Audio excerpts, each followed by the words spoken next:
반갑습니다. 물리학 레벨 1 2단원 전자기학의 두 번째 소단원인 자기입니다. 이번 시간은 그중 첫 번째 차시로 물질의 자성과 자기장에 대해서 공부해 보도록 하겠습니다. 전자기 현상은 그리스의 철학자 탈레스에 의해서 처음 기록되었습니다. 특히 자기 현상은 전기 현상보다 조금 더 빨리 발견되었는데요.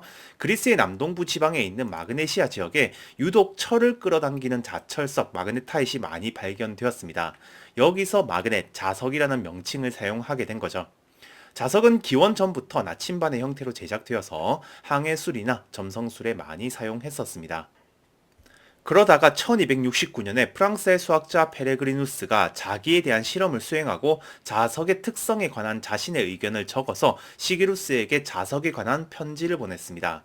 여기에는 자석에 두 개의 극성이 있다는 사실과 극성의 배열에 따라서 인력과 청력이 작용한다는 내용이 설명되어 있습니다. 그리고 자석의 두 극은 아무리 쪼개도 다시 두 극으로 나누어진다는 사실도 기술하고 있죠.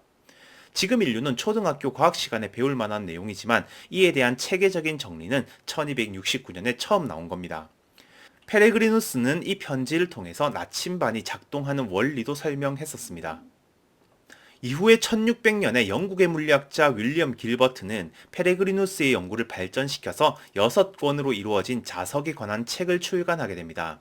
제목은 자석, 자성을 지닌 물체 그리고 거대한 자석인 지구에 대하여입니다. 각각의 책의 핵심 주제는 이렇습니다. 이권에서는 자기 현상과 전기 현상이 대칭적이긴 하지만 분명히 다른 현상이라는 걸 설명했죠. 그리고 그 당시에는 자기 현상을 이용하면 연구기관을 만들 수 있을 것이라는 상상을 했던 사람들이 꽤 많아서 연구기관의 불가능성에 대해서도 설명되어 있죠. 우리는 이미 연력학 시간에 자석을 이용한 연구기관의 모순을 다뤘습니다. 그리고 1권에서 지구가 거대한 자성체라는 언급을 하고 3, 4, 5권에서 지자기의 구조를 기하학적으로 분석하게 됩니다. 마지막으로 6권에서는 별과 지구의 운동을 자기적 이론으로 기술하는데요.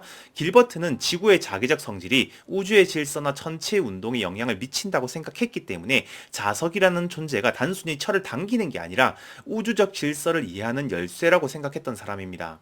이걸 나름의 철학을 가지고 논증하는 과정에서 지구의 자기장이 지구의 자전에 의한 것이라는 생각을 하게 되고 자연스럽게 코페르니쿠스의 지동설을 지지하게 되죠. 길버트는 지구의 북극과 남극은 나침반, 즉 자석의 반대극이 향하는 지점임을 밝혀냅니다. 물론 자기의 극인 자북극과 자남극의 위치는 현재는 계속 바뀌고 있고 자전축의 위치도 계속 바뀌고 있지만 당시만 해도 같은 지점이라고 생각할 수밖에 없었고 이게 같은 지점이라는 사실로부터 지구의 자성이 자전과 관련되어 있다는 확신을 갖게 된 거죠. 이때부터 자석에서 북극을 향하는 극을 노스의 N극, 남극을 향하는 극을 사우스의 S극으로 부르기 시작했습니다. 그리고 자석의 성질에 따라서 지구의 북극은 S극을 띠고 남극은 N극을 띈다는 사실을 알 수 있죠. 영국의 실험 물리학자 마이클 패러데이는 전기력이 작용하는 공간을 전기장으로 표현했던 것처럼 자기력이 작용하는 공간을 자기장으로 표현했습니다. 그리고 전기력을 결정하는 물질의 기본 단위는 플러스 극과 마이너스 극으로 표현된 전하였는데요. 그러면 마찬가지로 자기력을 결정하는 물질의 기본 단위 역시 N극과 S극으로 표현되는 자하라고 생각할 수 있습니다. 그리고 전기장의 방향은 양전하가 받는 힘의 방향으로 정했기 때문에 전기장선은 플러스 극에서 나와서 마이너스 극으로 들어가게 됩니다. 마찬가지로 자기장의 방향도 정할 수 있는데요. 플러스 극에 해당하는 자기의 극을 N극으로 정할 겁니다. 이건 뭐 특별한 이유가 있는 게 아니라 그냥 정의한 겁니다. 반대로 정의해도 그 공리 내에서는 모든 논리가 정합성 있게 성립하죠. 이름만 바뀌는 거니까요. 그러면 자기장의 방향은 N극이 받는 힘의 방향이 되기 때문에 자기장선은 N극에서 나와서 S극으로 들어가게 됩니다. 여기서 자석은 아무리 잘게 쪼개도 N극과 S극이 따로 분리되지 않기 때문에 자성의 기본 단위를 두 극이 함께 존재하는 자기 쌍극자로 정해야 합니다. 그리고 자기 쌍극자는 자기장 속에서 이런 식으로 정렬할 거기 때문에 자기장의 방향은 N극이 받는 힘의 방향이라고 하기보다는 자기 쌍극자의 N극이 향하는 방향이라고 표현해야 정확해집니다. 그러면 막대 자석과 같은 자성체 주변의 자기장을 관찰하려면 나침반 같은 자기 쌍극자를 놓고 N극이 향하는 방향을 확인하면 되죠. 이런 모습은 초등학교 때부터 철가루 뿌려가면서 많이 봐왔을 겁니다. 이 나침반의 N극이 향하는 방향이 해당 공간에서 자기장의 방향이 되고 이걸 연속적으로 이은 선은 자기장선이라 부를 수 있겠죠. 그리고 전기장선과 마찬가지로 자기장선이 빽빽할수록 자기장이 강하고 상대적으로 희박할수록 자기장이 약합니다. 막대 자석과 비슷하게 자기 쌍극자가 만드는 자기장의 모습은 전기 쌍극자랑 거의 같긴 한데요. 아주 중요한 차이가 하나 있습니다. 만약에 자기 쌍극자가 전기 쌍극자처럼 기본 단위가 자하라면 당연히 자석 내부에서의 자기장도 N에서 S 방향으로 향하기 때문에 전기 쌍극자랑 완전히 같은 형태의 장을 형성하게 될 겁니다. 그런데 자성에서의 기본 단위가 쌍극자라는 건 자석을 이루는 최소 입자 하나하나가 자기 쌍극자라는 뜻이기 때문에 자석 내부에 형성되는 자기장의 방향은 S극에서 N극을 향하게 됩니다. 좀 더 정확히 말하면 자기장은 시작점이나 끝점 없이 완전히 닫힌 곡선의 자기장선을 만들게 됩니다. 이것이 N극이나 S극처럼 단일극이 없는 이유죠. 따라서 이런 특정 지점이 N극이라는 말은 사실 의미가 없는 말입니다. 여기를 자르는 순간 다시 S극이 생길 거니까요. 그래서 자성에서는 쌍극자가 기본 소스이기 때문에 나침반처럼 쌍극자의 N극이 놓인 방향을 화살표로 나타내는 것이 좋습니다. 레벨 2에서는 이것을 벡터로 표현하게 될 겁니다. 1820년이 되어서 덴마크의 물리학자 웨르스테드가 전류에 관한 수업을 하다가 도선에 전류가 흐르는 순간 주변에 있던 나침반이 회전하는 것을 우연히 발견했습니다. 그리고 1년 뒤인 1821년에 마이클 패러데이가 전류가 흐르는 도선 주위에서 이런 방향으로 자기장이 형성된다는 걸 실험적으로 알게 되죠. 패러데이는 전류가 자기장이 원천이 된다는 걸 이용해서 같은 해에 전동기까지 개발하게 됩니다. 전류와 자기장 사이의 관계를 수학적으로 정리한 건 프랑스의 물리학자 앙드레 마리 앙페르입니다.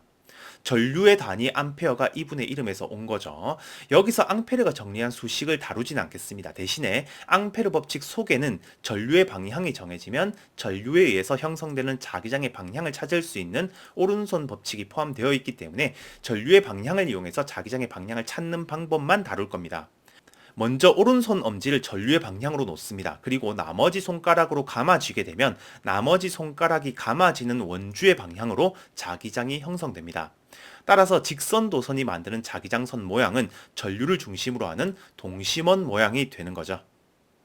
이렇게 전류가 자기장을 만든다는 사실을 이용하면 전류가 원형고리 모양으로 흐를 때 자기 쌍극자와 똑같은 형태의 자기장이 형성됨을 알 수 있습니다. 이건 자기 쌍극자의 원천이 이런 고리형 전류라는 걸 예상해 볼 수 있죠.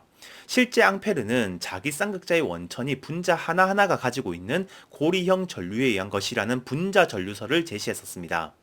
이렇게 전류를 자성의 원천으로 생각하면 N극과 S극이 분리되지 않는 이유도 매우 자연스럽게 설명되죠. 현재 우리는 물질의 자성이 원자 수준에서 결정된다는 걸 알고 있습니다. 정확히는 원자를 이루고 있는 전자나 양성자와 같은 전하를 띤 입자들의 운동 때문이죠. 전하를 띤 입자의 운동이 곧 전류이기 때문에 원자 속 전자들이 완전히 정지하지 않는 이상 자기적 성질은 필연적으로 생길 수밖에 없는 거죠. 이 메커니즘을 간단하게만 다뤄보면 전자의 운동을 두 가지로 나눌 수 있는데요. 하나는 원자 핵 주변을 공전하는 궤도 운동이 있고 다른 하나는 스스로 자전하는 스핀이 있습니다.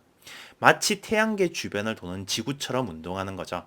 그런데 진짜 공전하거나 자전하는 건 아니고 자기적 성질의 원천을 따졌을 때 그렇게 생각하면 이해가 쉽다는 뜻입니다. 진짜 어떻게 운동하는지는 레벨 4 양자역학을 공부해야 합니다. 아무튼 이렇게 전자 하나하나마다 자기 쌍극자 역할을 할 수 있기 때문에 원자를 하나의 자석처럼 취급하겠습니다. 우리는 이것을 원자 자석이라 부르죠. 물질은 원자로 이루어져 있기 때문에 원자 자석이 외부 자기장에 대해서 어떤 식으로 배열하느냐에 따라서 자성에 대한 성질이 달라집니다. 특별히 원자 자성이 그렇게 강하지 않으면 원자마다 이렇게 무자기적으로 배열되어 있는데요. 여기에 외부 자기장을 가하게 되면 모든 원자는 자기 쌍극자이기 때문에 여기에 반응하게 됩니다. 그런데 전기에서도 그랬던 것처럼 모든 원자가 전기장에도 반응하겠지만 특별히 유의미하게 반응하는 물질을 유전체라고 불렀던 것처럼 외부 자기장에 유의미하게 반응하는 물질을 매그네틱 머티리얼, 자성체라 부릅니다. 그리고 원자 하나가 전기장에 반응해서 분극되는 것처럼 원자 자석이 자기장에 반응해서 나침반처럼 정렬하는 것을 매그네티제이션, 자화라 부르죠. 이때 반응하는 방식은 전기량은 약간 다른데요. 기본적으로 전자의 궤도 운동에 의한 자기 쌍극자는 외부 자기장과 반대 방향으로 정렬하게 됩니다. 왜 그런지는 여기서 다루지 않겠습니다. 레벨 2에서 고전적으로 설명하게 될 거고 정확히는 양자역학 공부를 해야죠. 지금은 그냥 원자 자석은 이렇게 외부 자기장을 상쇄하는 방식으로 정렬한다는 사실만 받아들이겠습니다. 우리는 이런 자성체를 다이아마그네틱 반자성체라 부르죠. 대표적인 반자성체가 물이나 구리, 유리인데요. 반자성체는 원자 자석이 외부 자기장과 반대 방향으로 정렬하기 때문에 자석을 가까이 대면 밀려나게 됩니다. 실제로 매우 강한 네오디움 자석을 유리막대 앞에 대면 조금씩 밀려나는 걸 확인할 수 있습니다. 또 어떤 물질은 외부 자기장과 같은 방향으로 정렬되는데요. 이런 경우는 원자가 기본적으로 전자 궤도에 의한 반자성 성질을 가지고 있긴 하지만 전자의 스핀에 의한 자기 쌍극자가 외부 자기장과 같은 방향으로 정렬하려는 효과를 가지고 있기 때문에 이 효과가 더 우세하다면 원자 자석이 같은 방향으로 정렬할 수 있죠. 우리는 이런 물질을 페로매그네틱 상자성체라 부릅니다. 대표적인 상자성체가 알루미늄, 백금, 그리고 산소나 질소 같은 기체가 여기 해당되죠. 상자성체는 원자 자석이 외부 자기장과 같은 방향으로 정렬하기 때문에 자석을 가까이 대면 끌려옵니다. 물론 정말 천천히 끌려오기 때문에 실험을 해보면 딱 붙는 느낌은 아닙니다. 상자성체나 반자성체 모두 매우 약하게 자화되기 때문에 외부 자기장을 제거하면 원래대로 돌아오죠. 그런데 유전체에서도 분극이 약하게 되는 상유전체랑 분극이 강하게 되는 강유전체가 있었던 것처럼 여기서도 스핀에 의한 자기 쌍극자가 상당히 강해서 강하게 자화되는 페로매그네틱 강자성체가 있습니다. 강자성체는 원자 자석이 강하기 때문에 이미 근처에 있는 원자들끼리 강하게 상호작용하는데요. 그 결과로 같은 방향을 향하는 자기구역이 형성됩니다. 여기에 외부 자기장을 가하게 되면 같은 방향을 향하는 자기구역이 넓어지죠. 물론 외부 자기장에 더 오래 노출되면 거의 모든 구역의 원자 자석이 외부 자기장과 같은 방향으로 정렬됩니다. 이런 방식으로 자화되면 외부 자기장을 없애더라도 자기 쌍극자 사이의 강한 자기력 때문에 원래대로 돌아가지 않고 물질은 전체적으로 외부 자기장과 같은 방향의 자성을 유지하게 되죠. 이렇게 강자성체는 매우 강하게 자화되기 때문에 자석을 대면 매우 강하게 끌려오게 됩니다. 우리가 일상적으로 보는 물질 중에서는 철, 니켈, 코발트 같은 금속이 여기에 해당되고 여기에 자석을 내면 착 달라붙을 정도로 강하게 자화되죠. 그리고 이런 물질들은 외부 자기장에 오래 노출시키면 자기장을 제거해도 그 자체로 자기 쌍극자인 영구 자석이 됩니다. 자성체의 분류는 전자의 궤도 운동에 의한 특별한 효과 때문에 유전체의 분류보다 하나 더 많습니다. 물론 이게 다는 아니고요. 물질이 가지는 정기적 성질과 자기적 성질은 물질의 결합 구조에도 영향을 많이 받을 거고 외부 압력이나 온도에도 영향을 받기 때문에 사실은 훨씬 더 복잡합니다. 즉 각 물리적 상황에서 어떻게 반응하느냐에 따라서 물질의 분류는 더 세분화되어 있습니다. 레벨 1에서는 이 정도만 분류하고 넘어갈게요. 이번 단원에서는 직접적인 계산을 하진 않을 거라서 일상적인 예시 몇 가지를 정성적으로만 다뤄보겠습니다. 먼저 지구의 자기장이 어떻게 형성되는지에 대한 이론인 다이나모 티어리를 살펴볼게요. 지구 내부에는 액체 금속 형태로 존재하는 외핵층이 있습니다. 외핵의 주 성분은 철이죠. 철은 강자성체긴 하지만 액체가 될 정도로 높은 온도가 되면 강자성체의 성질은 잃게 됩니다. 대신에 전기 전도성이 높은 도체이기도 하고 이것이 액체 상태로 존재하기 때문에 지구의 외핵은 전도성 유체라 볼 수 있습니다. 외핵을 이루는 유체는 매우 복잡한 형태의 대류가 발생하기 때문에 자유전자의 고리형 대류가 생기게 되죠. 따라서 외핵의 대류는 회전하는 전류 역할을 하게 되고 이것이 지구 전체의 자기장을 형성시키게 됩니다. 당연히 외핵의 대류는 지구 자전에도 영향을 받을 거고 내핵에서 나오는 열 때문에 이 소용돌이 방향이 계속 바뀌게 됩니다. 그러다 보면 자기장의 방향도 바뀔 수 있고 극단적으로는 자기장이 역전될 수도 있는 거죠. 이번에는 전류를 이용해서 균일한 자기장을 만드는 과정을 살펴보겠습니다. 일단 자기 쌍극자는 이런 고리 전류를 흘리는 것으로 만들 수 있습니다. 정확히 얘기하면 이런 고리형 전류는 주변에 자기 쌍극자와 똑같은 형태의 자기장을 형성시키는 거죠. 이런 고리 전류가 만드는 고리 내부에서의 자기장의 세기는 전류 근처에서 강하고 고리의 중심에서 가장 약하게 나타나게 됩니다.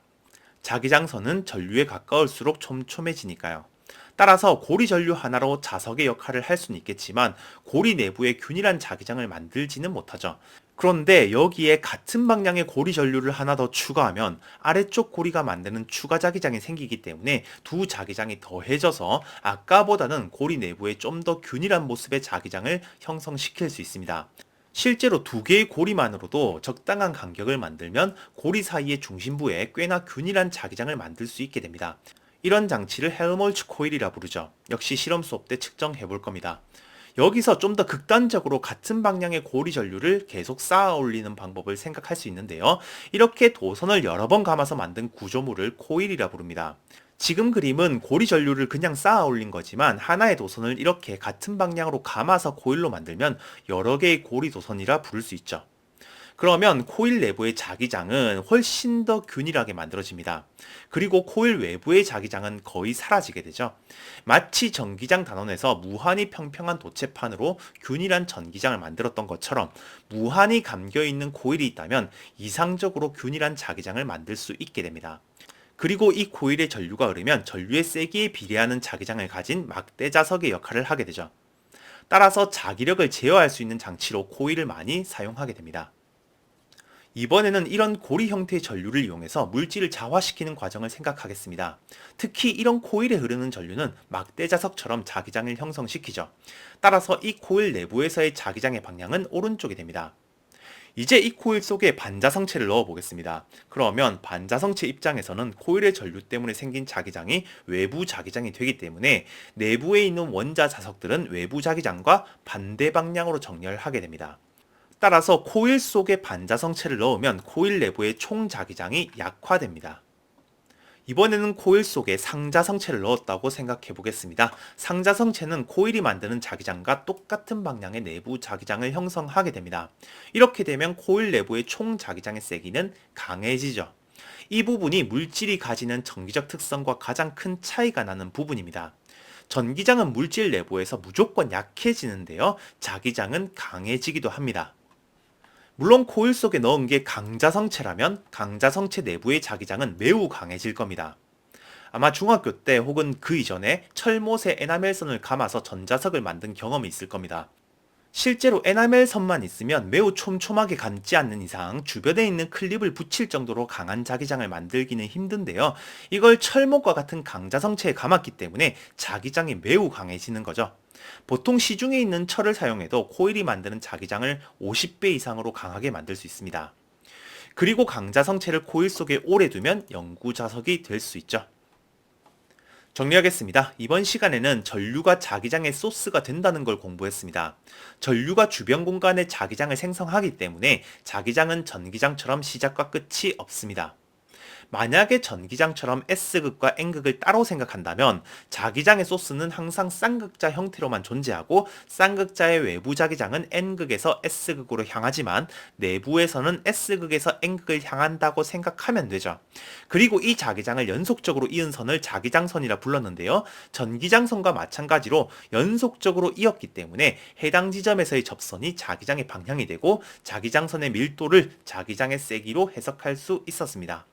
그리고 물체가 자기장 속에 놓였을 때 해당 물체가 반자성체라면 원자 속에 있는 전자 궤도 운동 효과 때문에 원자 자석이 외부 자기장의 반대 방향으로 정렬했었고 이에 따라서 총 자기장의 세기가 약화되었습니다. 그리고 해당 물체가 상자성체라면 전자의 궤도 운동 효과도 있겠지만 전자의 스핀 효과가 더 강하기 때문에 원자 자석이 외부 자기장과 같은 방향으로 정렬하고 이에 따라서 총 자기장의 세기가 강화되었습니다. 특히 매우 강하게 정렬되는 물질을 강자성체라 불렀었죠. 이번 시간은 여기까지 공부하겠습니다. 감사합니다.